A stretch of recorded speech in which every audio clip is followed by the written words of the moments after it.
I'll start there. So I've spent 25 years in brand and message strategy for all kinds of different companies. But also, in addition to that, I've spent 13 years moonlighting as a Weight Watchers leader. And that's because I myself lost 50 pounds 22 years ago now. So I used to be 50 pounds heavier than I am now.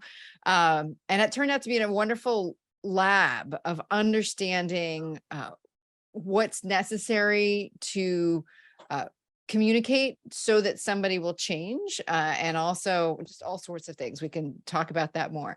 And in addition to that, actually, after that stopped, I started to moonlight as the executive producer and idea strategist for TEDx Cambridge here in Massachusetts in the US.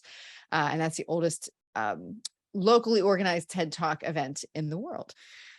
Mostly I'm a message strategist, and I am obsessed with how to make and maintain transformational change, which I think is what any marketer is also trying to do. How do you shift people's minds about your products, your services, your organization? And all of that really comes down to belief. So there's so much more I could talk about, but that's probably a short introduction there. That's an amazing introduction. And I love the marathon part, which I think was just after the Weight Watcher things that I have an example about this during the interview. So it was kind of in the middle. Yeah. So I ran that was about almost 10 years ago. Yeah. Now that I did that. Honestly, just digression, twice that impressed me very much. To be honest, I did one. And at the end of it, that was the best moment of my life ever. But I promised myself that there won't be a second one. Yeah, well, I didn't intend to run twice, but my first marathon ever was the 2013 Boston Marathon, which that was the one that got stopped because of the bombing. Oh, and so I ran 20 miles of the 26.2. I went back 2 weeks later and ran the last 6 miles. That's a whole different story. But then I wanted to have said that I did it all in one go. So I ran it again in 2014. That was not my intention, but that's what I did. That's a hell of a story. Wow. Yes, it was. It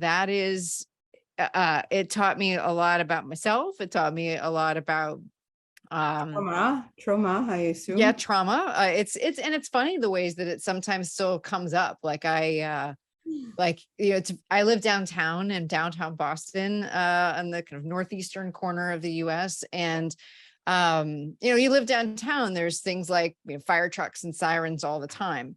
Every now and then there's a lot of them, because of what something, but I still, even in those moments when there's a lot of them, there's this kind of automatic reaction of wow. Because there was a lot of them that day when all of a sudden, they stopped us on the course, because there was things from everywhere all of a sudden. And it's funny how it still comes up, but that's also part of my background.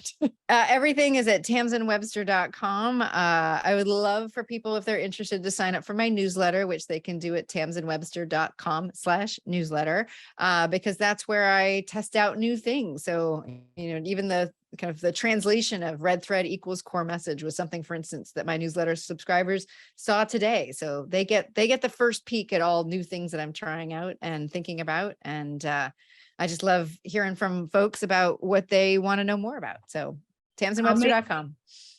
I'll do my best to promote brackets that you don't need promotion anyway. Thank you so much. That was amazing. Thank you so much. Thank you very, very much. Thanks.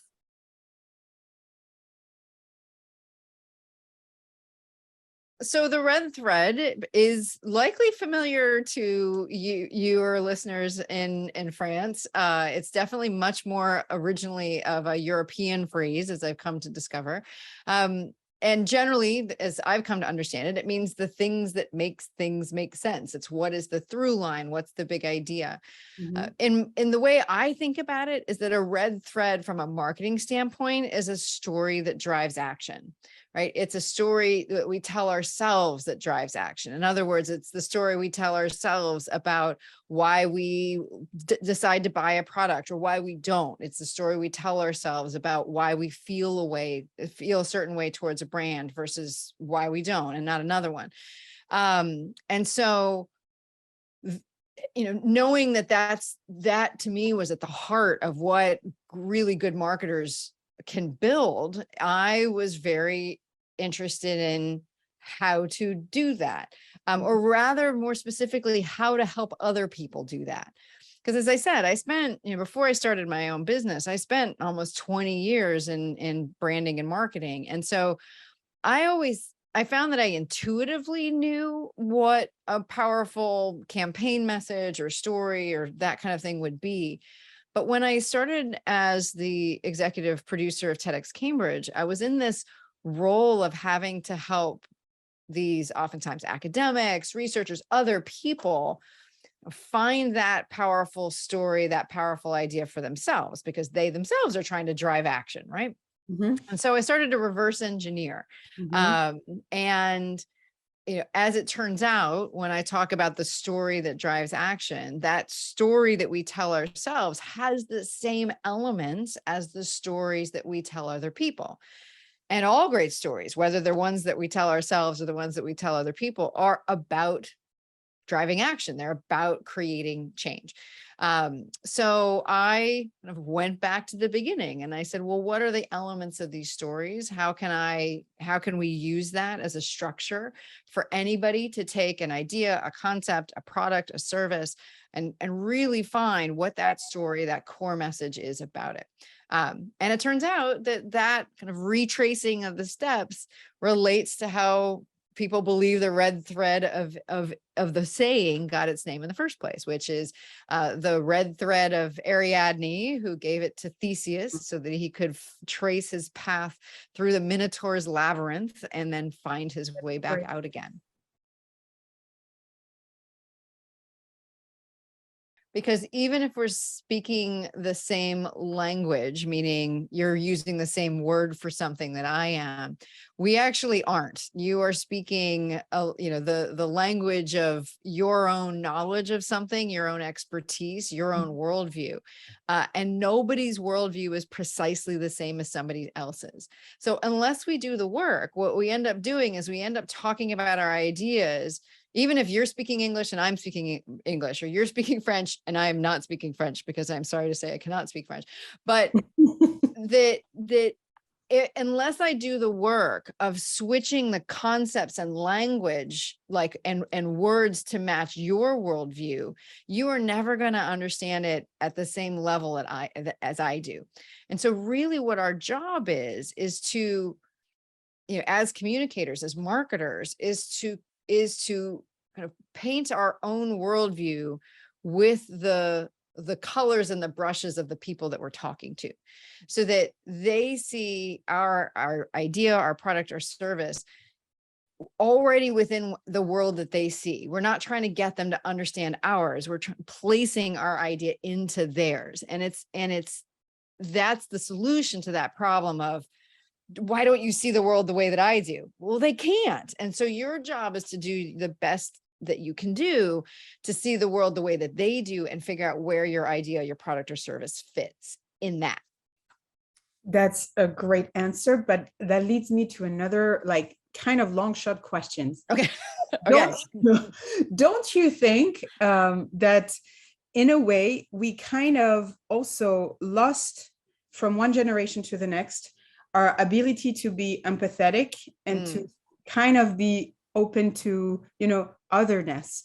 Because just one thing that I noticed, 30 years ago, we were doing family pictures, or we're doing school pictures. Today we're doing selfie. We're sharing pictures of what we eat, of what we just saw, or what. This is so selfish. This is so egotistic. So in a way, don't you think it might have led us to be a little bit less able to put yourself into the other's shoes and try to speak his language and feel his vibe? I definitely think that it is a skill that we have undervalued and have let languish over the last, I don't know, let's say a couple decades. But the good news is that it's not an inherent trait. So empathy, and particularly cognitive empathy, which is really what the red thread is all about. I like to make this distinction because a lot of people don't even know that it exists. I didn't know that it existed. A lot of times we think of empathy, we just think it's one thing, but the empathy that we typically think about when we think about empathy is understanding what somebody else is feeling. But that's emotional empathy. And there's another kind of empathy, which is cognitive empathy, which is understanding what somebody else is thinking. And I think that's, yeah. And I think that's important because generally you can't affect how somebody feels, but you can influence how somebody thinks about something. And so that's, and again, it's a skill. So some people, I mean, everybody's born with some capacity for it, but it is a skill no matter what your inborn capacity is we can move the needle on that. And I'm super passionate about that just for the sake of it, but also because it's doable. Now, when it comes to, okay, but we're not so good at it right now. I think that, I do honestly believe to some extent that the pendulum will start to swing back because if for no other reason, people want their own point of views heard. And right now we're doing a lot of broadcasting of views, but we're not doing a lot to make sure that those views are received. But communication doesn't exist unless an idea is both sent and received. If it's not fully received, like it's never going to happen. So I think that, with all this otherness that's happened or this real polarizing that's happened, what that means is like, I'm spouting off what I think in the way that makes sense to me, in the language that makes sense to me, and the concepts that make sense to me, because that's my worldview. And there's a lot of people not caring or not understanding that the reason why more people aren't coming on board is because they haven't thought about that receiver part of the equation. But if people want more people to come on board to their point of view, eventually I think people are going to figure out, well, you kind of have to make sure that it gets received. And so I don't think you can do that unless you really start to build that skill of cognitive empathy. Or, obviously that's why I wrote the book, was just to say, okay, it's a very subtle way to get people to be more cognitively empathetic, without saying you need to build a skill of cognitive empathy. It just basically says, all right, well, in order to build this kind of story that someone will tell themselves, you have to start to think like they do. You have to understand why they would or wouldn't believe that your idea, your product or service would make sense to them. So I do think there's hope, but I see what you're talking about. And I think that I think the imbalance right now is we're focused much more on what we want to say than on what people need to hear in what we say in order to understand, agree, and act on it.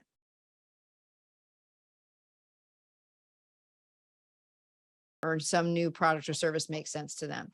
So the first and most important which of that is, does it give them something that they know they want? Another way to frame that is, does it solve a problem that they know they have? Right. So if you want to run a marathon and you need new shoes to do that, like that's where I would say you need to understand that these shoes will last a marathon. Right. Then what we need to hear is something that helps us believe, right, why some particular approach is better than the other thing that we're doing right now, or the other option that we have right now. So there's all sorts of places you can go with that. But if you're saying, if this person's got these shoes and you want to run a marathon and you're not buying it right now, right? Because you're like, I don't know, I don't believe that these shoes are the ones that are going to allow me to run a marathon and lose weight, right? Then what they need to hear is something that allows them to go, oh, because this is true about these sneakers. This is not only going to get me the thing that I know that I want, right? But it's actually going to solve another problem that I didn't even really know that I had, right? Or that it wasn't the thing I was leading with. Yeah. I mean, that was probably one of the biggest challenges that I had when writing the book was in order for it to be relevant to people, right? I had to narrow, at least up front, who it was for and what it could do. I, of course, feel that because, a red thread is a story that drives action, right? It's a story about why something makes sense. There's a ton of places we can use it, but from a marketing perspective, the red thread and its elements actually was what I published in my newsletter just today. That helps you find a lot of things that are really key to a business, right? Because if it's a story that drives action, a red thread of a business is the story that the business tells itself about why it acts the way that it does. And that can a lot of times be implicit. But if you understand the story a business tells itself about why it acts the way that it does, then you get all sorts of things that you can use in more traditional ways that we think about it. So a red thread can help you generate your core message, right? It can help you say, I'll use the example I used in my newsletter today, that You're Sure help keep people on critical medications longer through simple tests that turn the effects that people can't feel into results they can see. You can use it to generate the elevator pitch or positioning statement. Who do you serve? Why do you serve it? What do you do there?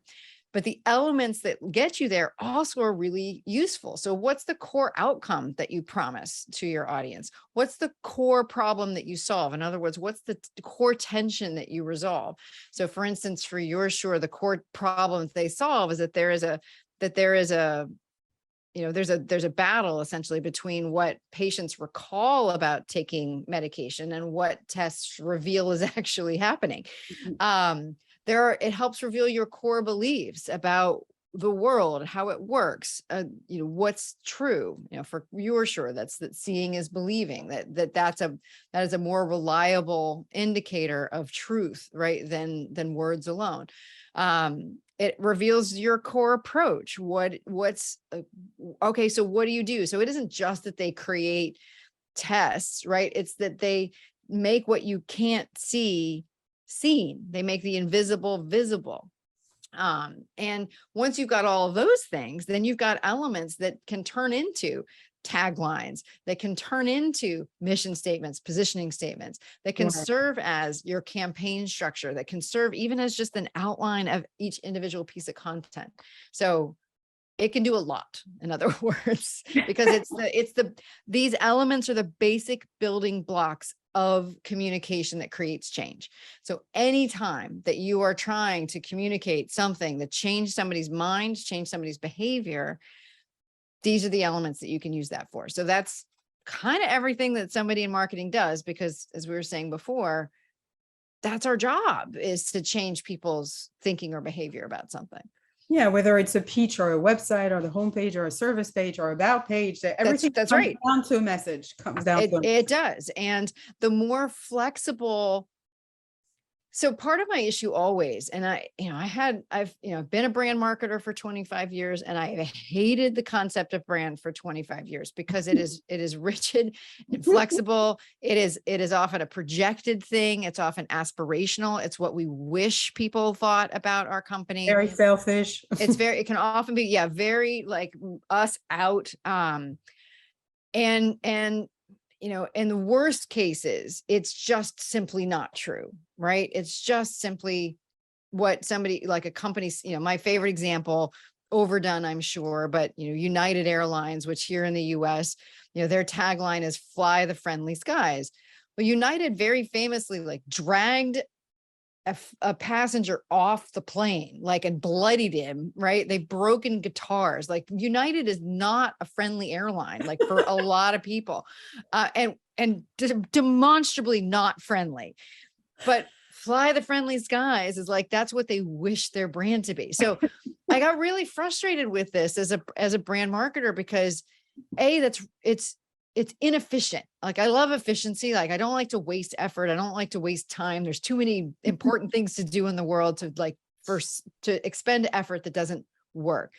And when there's a gap between what you say your brand is and what the brand is that people have in their minds, because that brand isn't actually built on how you act and why, then that to me is that's wasted effort. That's wasted. It's just all of that's wasted. So I wanted to understand, how could we articulate the beliefs and the beliefs that drive the behavior that set the brand?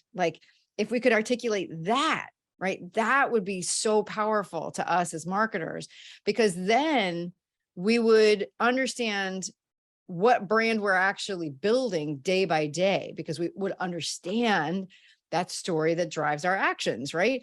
And if we understand that, then we could just articulate that, and we eliminate that gap between brand. And importantly, it gives us something that is much more flexible over time, right? Because it isn't just a tagline. It isn't just a single positioning statement. It's saying, this is the framework of the story that we tell ourselves. And so therefore, like, how can we think about how that story shows up for our different products and services? Or how does that story show up for different audiences, or even for the same audience, but at different stages of a buying process or a buying cycle? Because that piece doesn't change, right? So to me, like, another way to think about it is that, this red thread, this story that drives our actions, will drive our actions, is like an operating system, or it's like the source code of a business or even a person, right? It's what's behind the scenes. So like on a website, you see how it interacts, you see what it looks like, the button's here. If you click that button, it goes this other place. And that's how we think of it. And to me, that's the equivalent of the brand. Like, that's how it all shows up. But the reason why it looks the way that it does, and the reason why it functions that way, is that behind that thing that you see is code. There are lines of code that says, this button should be blue, it should be over here. And to me, these stories that we tell ourselves within our company, the stories that drive our actions, are like those lines of code. And so to me, it helps. You can help you diagnose what's wrong with a brand or what's not working with a brand.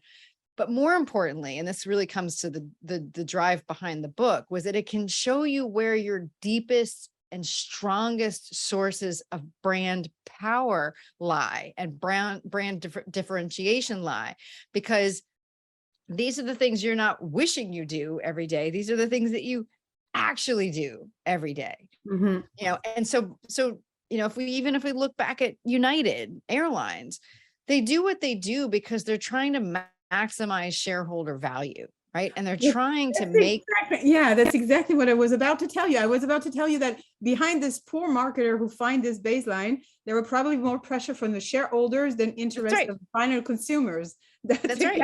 That's right. And so the shareholder value, and I'd say more specifically, because they're maximizing shareholder value at United, they've decided that the people who contribute most to that value are their million-mile flyers, the people who fly a lot. So the folks that actually do think that United friendly are those people who have millions and millions and millions of frequent flyer miles, who are on planes every week, if not every day, flying United. They are keeping those people happy.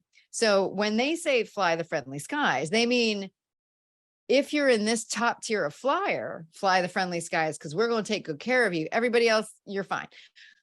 But the thing is, I think there's actually would be really interesting power behind, like, well, what would a campaign look like that actually spoke the truth about, who they care about and why. And I actually think that there's a way to do that without eliminating everybody else, because you could make it aspirational in a certain way. I don't know. I mean, I haven't sat and thought too much about it, but I do believe that if you market based on what you're actually doing, like if you market based on what something is actually about, why you actually do it, who it's actually for, that is a much stronger basis of a brand than, some future vision.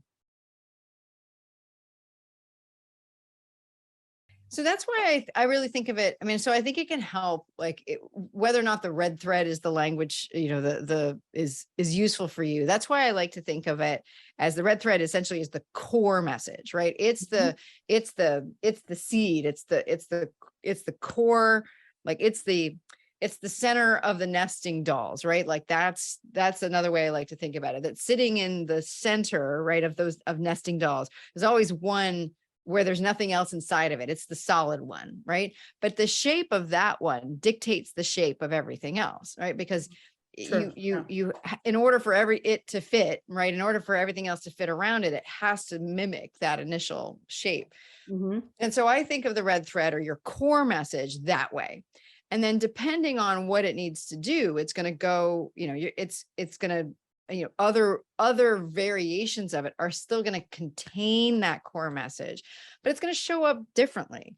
So one of the quote that I lead the book with is from the British mystery writer Agatha Christie. And she says that words are only the outer clothing of ideas. Yeah, it's So a costume. it's a costume. And so once you understand what your core message is, what the shape of that story is, what those core elements are, what that core outcome is, that core belief, that core problem, the core approach, once you have that kind of clarity in a way that you can explain it to anybody, then you've got enough information to be able to say, okay, well, that's what this looked like when we were talking to managers of, electrical utilities, just to use an example on top of my mind. Now, what would it sound like when we spoke with managers of hydro power, like water power, like water treatment plants?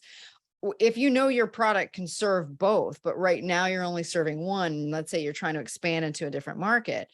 Well, it's kind of obvious, right? That just because these are both utilities, electrical and power, doesn't mean that they are thinking, electrical and water, doesn't mean that they both think about things the same way at all, right? So, but once you understand what your core message is, what you're about, it becomes a lot easier to say, well, we know what we're about, but what is back to cognitive empathy, what is the electrical plant thinking about? What's that electrical utility manager thinking about? What question are they asking for which our product is the answer? It's probably a different question than what the water treatment folks are asking, like for which your product is an answer. But it doesn't mean you change, right? It's just like your job is your You're job. adapting. You're adapting. But like the example I give in the book is like, you're going to speak to somebody else. Like we as fellow marketers can use a whole bunch of shorthand. We can talk about, taglines and positioning statements and visions and missions and elevator pitches. And generally a fellow marketer knows what we mean. But if you talk to a 10-year-old kid about any of that, they're going to be like, what do you do? Yeah, exactly. So, I remember one time when I think my older son at the time was probably around 6, when he was like, "Oh, Mom, so you give presentations to people about giving presentations to people." Like, there you go. That's all. Yeah. That's pretty much it. That's a great one. So, and by the way, you start your book with a little sentence like this, sort of it. Yeah, I think you take this idea in the beginning of the book. It's a great and way. that's and to me that's where it comes to, right? And I think it isn't about being different things to different people, right? It's about drawing different paths to your product or service for different people. So put yet another metaphor in there. So if I so where are you in the world right now, Karine? Miami Beach. Okay. So if you're trying to get to Miami, like, so if you're like, think of your idea or your business, your product service is Miami Beach, right? Now, if if you've got 3 different groups of audiences, one's in Tampa, one's in Tennessee, and one's in Toronto, right? Miami Beach doesn't move, right? It doesn't. But where those folks are, how you would get them there is really different depending on where they're starting, but you don't move. Like Miami Beach doesn't move. Miami Beach stays Miami Beach. But the method of getting there, the map, the path, and in this case, the message, the story that's going to get the person from Tampa there, the person from Tennessee there, which is a state, and then I need an actual city in Memphis, Tennessee. There we go. And then Toronto, like, one person could drive, another person might need a plane and might need to drive, could take a train, maybe even somebody else is going to need to fly. Miami Beach doesn't move. And to me, that's how I try to articulate it to my clients, is saying it is important to understand what your brand is from your own perspective.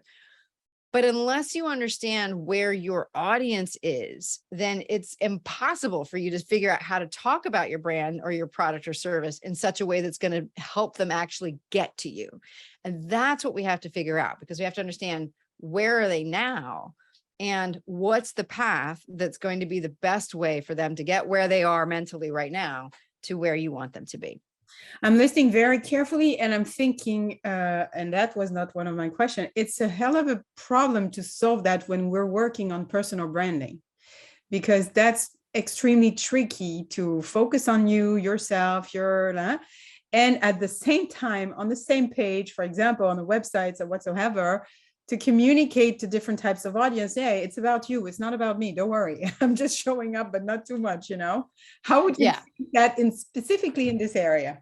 So I think when it comes to personal branding, which is one of the places where branding can be really off. Because again, I think a lot of times personal brand, much more than a lot of than corporate brands, that's where I see a lot of what I would refer to as aspirational branding, where somebody is, they're making out like they're kind of painting themselves to be what they wish they were, rather than what they actually are. And again, I believe that there's strength and power in what somebody actually is. To your question though, about, okay, well, how do you establish a personal brand when you've got like multiple clients and things like that? Is that again comes back to where the elements of that core message, the elements of your red thread really come into play. Because you could, for instance, lead with a core outcome that you like on your webpage. You could lead with an outcome. So, one of the things that my website says, and has said now for a couple of years, is, and it's part of my book's tagline, is make your ideas irresistible. So it's an outcome. So even though I'm and if you read deeper into my site, you're going to understand, like I talk about speaking to experts and those. So I have a fairly, very well-defined idea who my audience is.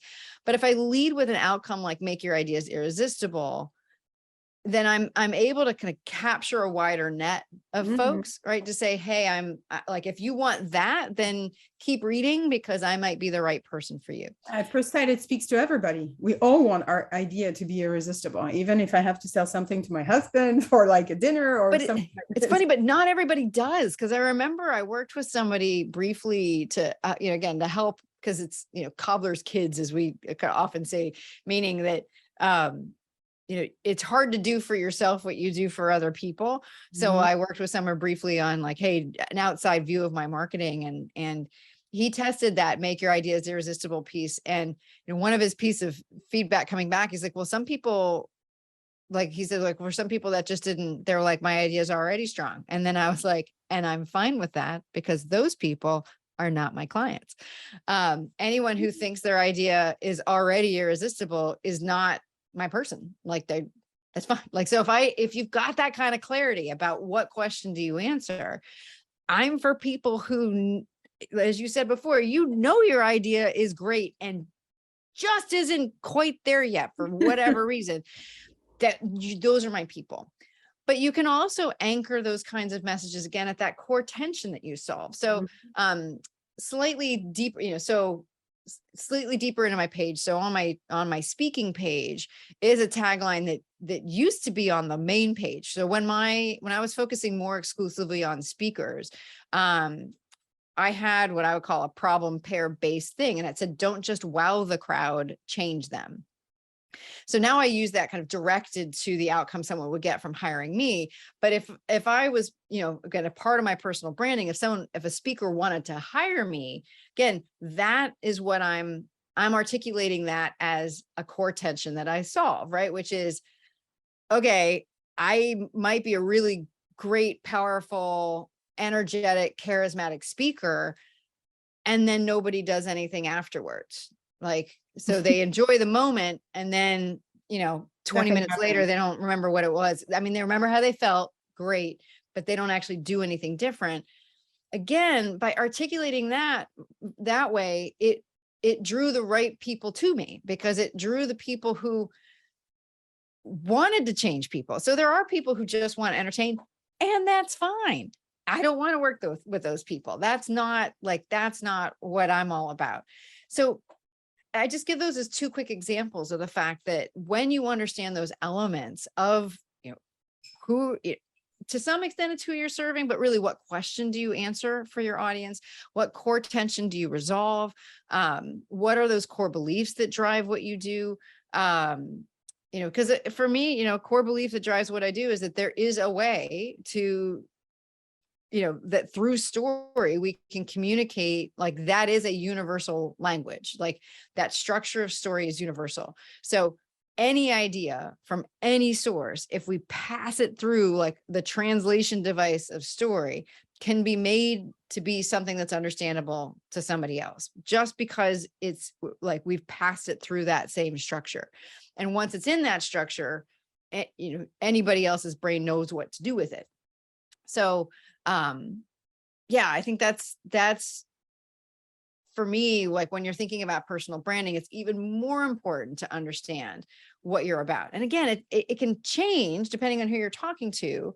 But I know that I am, I get the feedback that I have a very strong personal brand, that there's a lot of tightness to how things look, how things sound, who I talk to, how I talk about it. And I was like, well, it's because I have this clarity around why I do what I do the way that I do it. And with that clarity, I can then dress that up the way that I need to for different audiences and different outcomes. And you're also very generous, because you have so much content. Like your channel is like full of, we could spend hours just finding some answers. And what I was about to say, people might not take action right now after hearing you, but with all the generosity and the content you're spreading along the way, at some point they will. So I would say not yet. So that's right. I mean, to me, it's about giving people something they can't unhear. And that was a lesson I learned at Weight Watchers, is that, if you create, psychologists call it cognitive dissonance. You create something that creates just a little bit of friction in someone's mind, right? And particularly a friction of their beliefs, frictions of things they care about and they believe. If you just plant the seeds for that in their mind, eventually they will do something to resolve that tension. Something will change, because that cognitive dissonance, research shows that it's a drive state for people. We can't leave a gap like that, a conflict of things that we believe, in place very long. And so that's really what this is about. So it's, again, someone may not hear it. They may hear it and they may not be ready to act yet. But just by hearing that thing, by just starting that process of frictions, things just start to build. And eventually, like I said, something will change. Either their behavior will change or what they want will change, but something will change. That's great. Just to wrap it up with the start of the question, that was one story is different ideas, one idea is different stories, and that's not the same. That made me think of, it applies very well, and that's going to be my next question. It applies very well to every sort of pitch, especially when you raise money. Yes. Because, and I was thinking, I don't know why it came out like this, at the very beginning of Google, I'm pretty sure when Sergey Brin and Larry Page conceived Google, even though they were genius, brilliant, whatever you want to say, they pretty much, I'm almost sure they didn't have the idea in mind that what it would become. They were no, you see what I mean? And I think it's probably because the way they pitched their idea, I was actually wondering, I should try to see if we could find the first pitch that Google used to raise the first $100,000. Yeah, Google's original investor pitch deck. I don't know if it exists. I don't think they will share it, honestly. That's something belongs to history. Yeah, but, and the Google sandbox probably. But I was wondering, they might have pitched their idea in a way, and the investors in front of them might have hear this idea through the money they wanted to make, and I thought it was a good application of what you just said.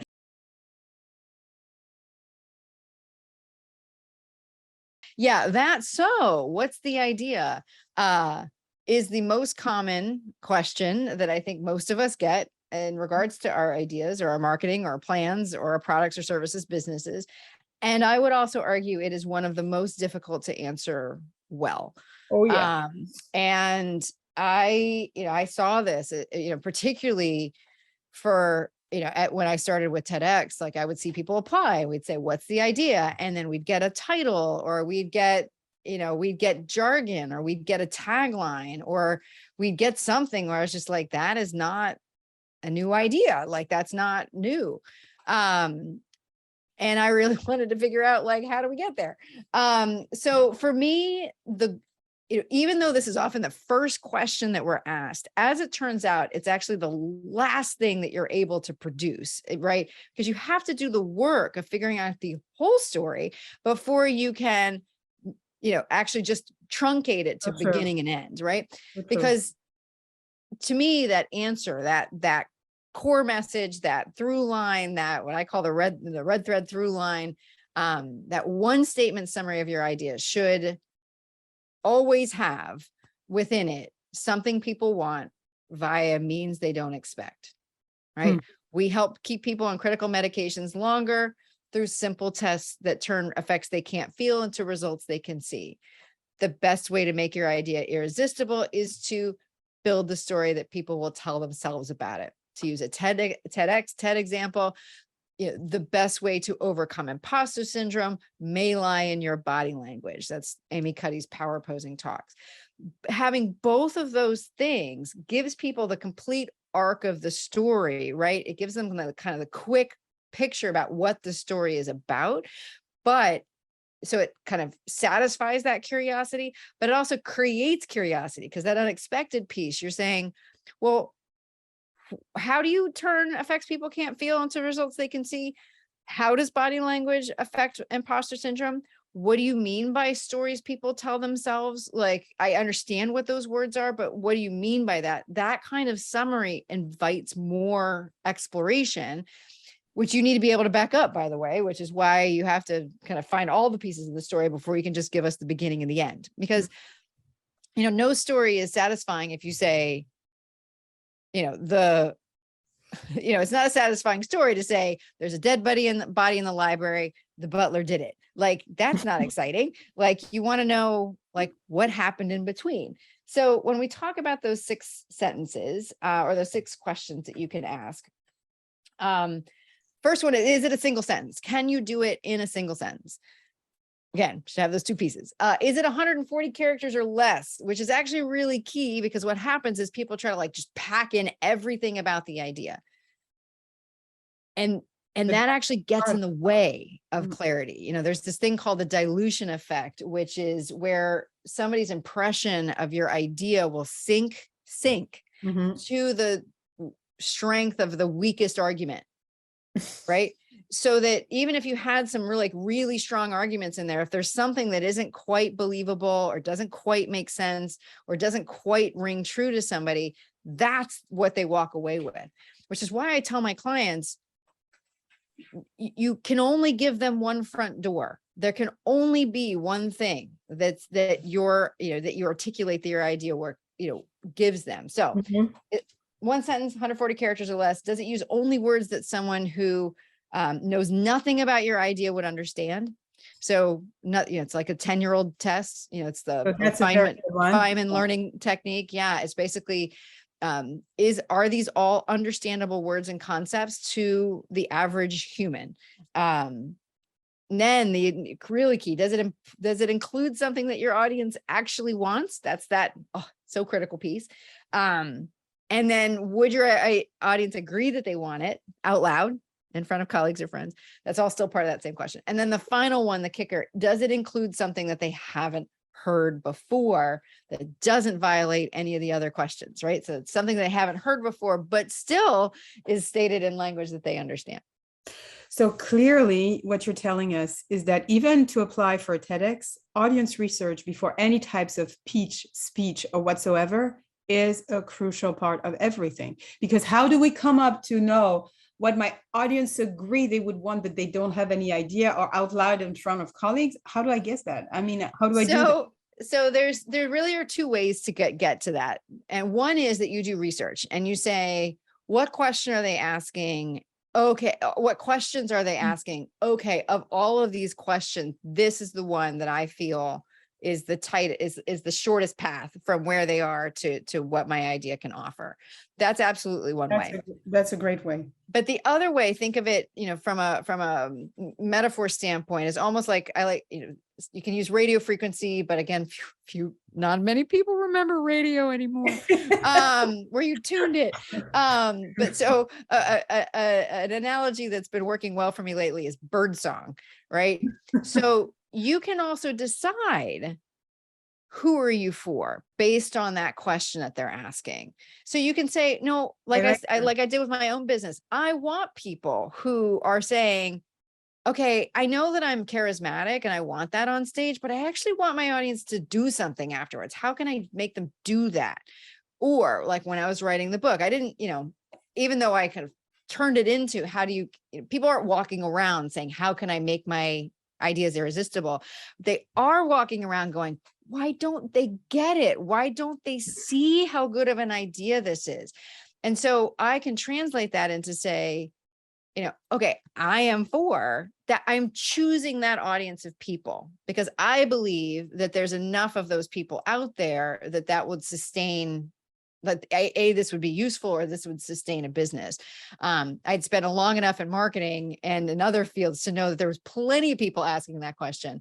But it can go either way. Again, you can either start with the audience and say, of the questions, this is the one that resonates most for us, or this is the question that I have. And then you can go test or that I want to answer, for people. I want the people who are asking this question. Let me go see how many people are actually asking that.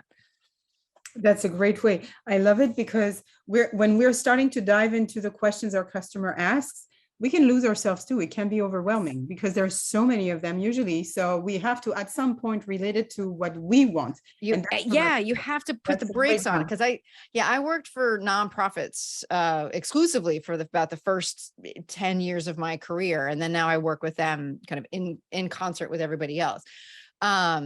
But you would see that happen with nonprofits all the time, that like somebody would offer money, and then all of a sudden the mission would kind of creep over to match the money. But I see it in businesses as well for exactly the reason that you said. You're like, well, people are asking these questions. So what can we do to answer those questions? Mm-hmm. I saw this a lot at the beginning of the pandemic, where, remember my analogy earlier of like, you're in Miami Beach, you need people to come to you. That was a great one. Yeah. I saw a lot of people start to move to COVID town, is how I start to put it. Like they started to let's go set up shop in this other new place that we've never been before. But because everyone's asking about COVID, let's go to COVID town. And I'm like, why? You don't have a house there. You haven't built the streets. Like nobody knows where it is. Like you don't know where it is. You don't know your way around. It's much easier to say, how can somebody find an answer to a COVID question in Miami Beach, like in what you're doing, than that way. So there is a point where you have to stop and say, those are not our people. Like we could serve them. Absolutely.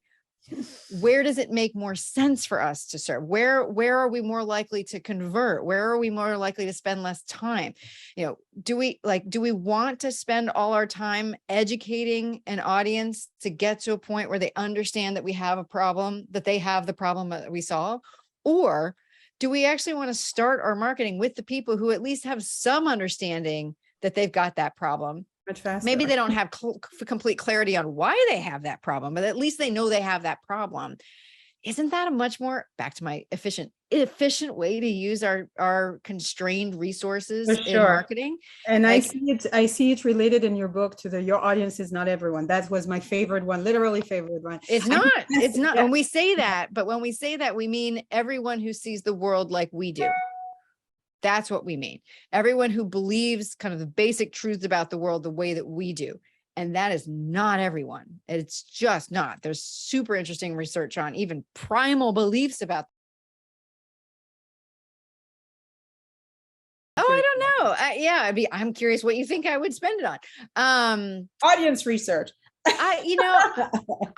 For me, I'm clear on what I'm looking for. I would honestly take that money and turn it into a useful series of videos that would launch and be supported probably with paid promotion on something like LinkedIn, or even say, if I were a different kind of business and I served different kind of people, I would say TikTok, but that's not where my people are. My people are on LinkedIn and Twitter, and I'm not just old school. They're literally on LinkedIn and Twitter. They're not on TikTok. Could I help people on TikTok? Yes. Do I want those people? I'm happy to take them, but I'm not going to spend my time there. But that's what I would do, because I'm strong at video. I think people need that. That's where my people are. And it takes an investment to make sure that the right people see it. So that's what I would do with it.